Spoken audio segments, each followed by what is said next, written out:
Hi guys, welcome back to Morant's Rants. Plenty of good information, a little bit of motivation, a whole lot of truth, no financial advice. It's a late night on a Saturday. I'm going to be taking the wife out right now. But I want to talk to you guys really quick about the video I made today and the assumptions made by the Bed Bath & Beyond investors, their crowd, and all the naysayers, okay? I want to tell you guys something. Like, I've been making videos for 2 years and talking, and originally it was GameStop and Bed Bath & Beyond, or AMC. That's what I used to talk about. And I was calling out Adam Aron from like day one to say, like, he's a terrible leader. You shouldn't be invested with him. AMC is a terrible investment.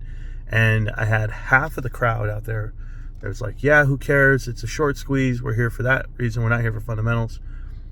Then the other half was like, you're an idiot. You don't know what you're talking about. Well, 2 years later, those same people are trying to get Adam Aron fired. Those same people are upset that they lost all their money, that they didn't take profits when it ran up. They didn't understand that it was a play on retail. We know that Adam Aron comes from a background of Apollo, and he still has those ties to Apollo deep. They're trying to run this company into the ground. I've never seen anything like it. Like, when I saw AMC and Adam Aron get together, within 6 months, they doubled their complete debt. They went from $2 billion in debt all the way to $4.5 billion in debt. And it was like, hey, I'm new at this job. I've never run movie theaters before, but let me go ahead and buy $2 billion worth of dead movie theaters. And everybody was okay with it. And everybody was okay with this company stretching themselves that far. But it's a leverage buyout play at that point, right? So, like, we're paying attention to private equity. So now that we're getting educated on all of this over these last 2 years of following stocks and paying attention to what the leadership does, you understand that AMC wasn't doing the things in the best interest for investors. And I called that out, and it's okay. Like, everyone's called out that stuff.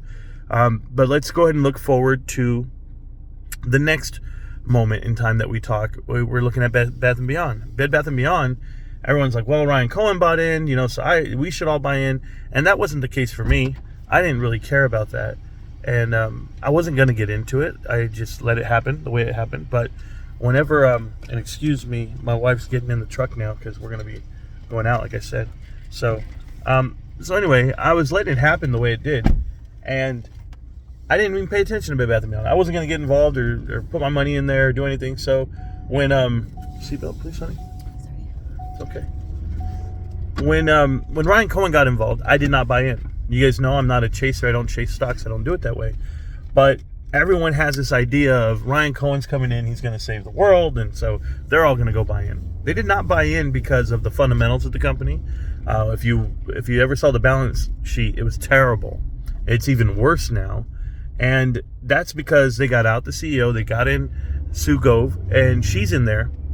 And then you saw what happened to Gustavo Arnell, what he did. But then the CFO they picked was a plant as well, as far as private equity and the advisors that they use. So it kind of tells me there's only one type of person coming into these companies, and they're looking for the individuals that can help them with their agenda, right? And I'm going to tell you guys right now, and I'm making this clear as day, Adam Aron and Sue Gove are the same type of person. I don't care how much skin in the game you have, what it makes it look like for optics. I don't really think people can even comprehend when I say she literally got hired by an Apollo-run company. She was hired by Apollo to be a board of director for an Apollo-owned company. That right there should set off all your sensors. Everyone. I don't care what she's hired to do moving forward. She is a plant. Now, for all of you guys out there that are looking at it and saying, well, you don't understand what Bed Bath & Beyond has done over the last 6 months. Yeah. I remember 2 years ago. I remember what AMC was doing and what they failed to do. I remember all the fake promises and all the failed things that the investors said were going to happen. You're looking at a stock right now that's worth $1.50, guys, and getting diluted to the nth degree. I mean, to the very back of the room. And everyone says, well, I got to see that happening. And I got to see who's putting in money. I don't have to see anything. All I have to see is the person that's at the helm, the individual who's in charge, who is Sue, is Apollo. That is a very clear-cut connection. If you can't see it, I don't understand why people say, well, I don't know, it's not really secure, I really don't know, I got to see more fact, more documentation. Listen, they put her on the board of directors of a company they own. They don't just pick anyone. They pick people they can control.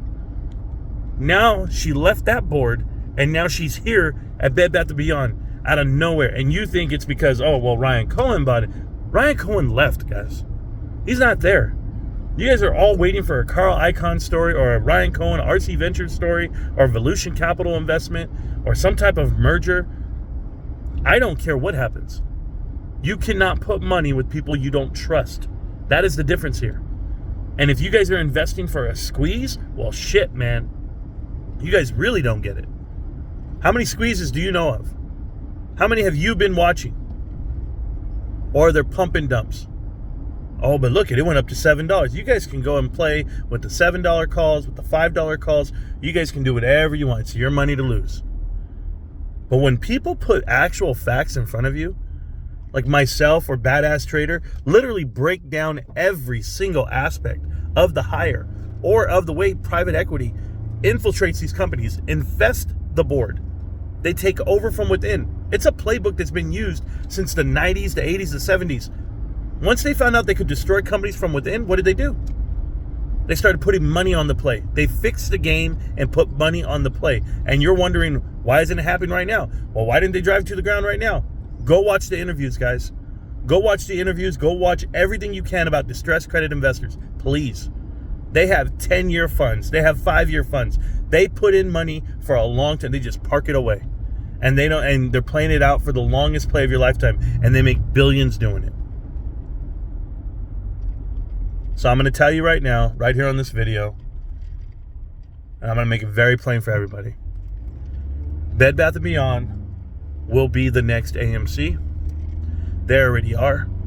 It's already happening in real time. And you guys have all been fooled again. Apollo wins. You lose. And this is not Creed 3. Peace.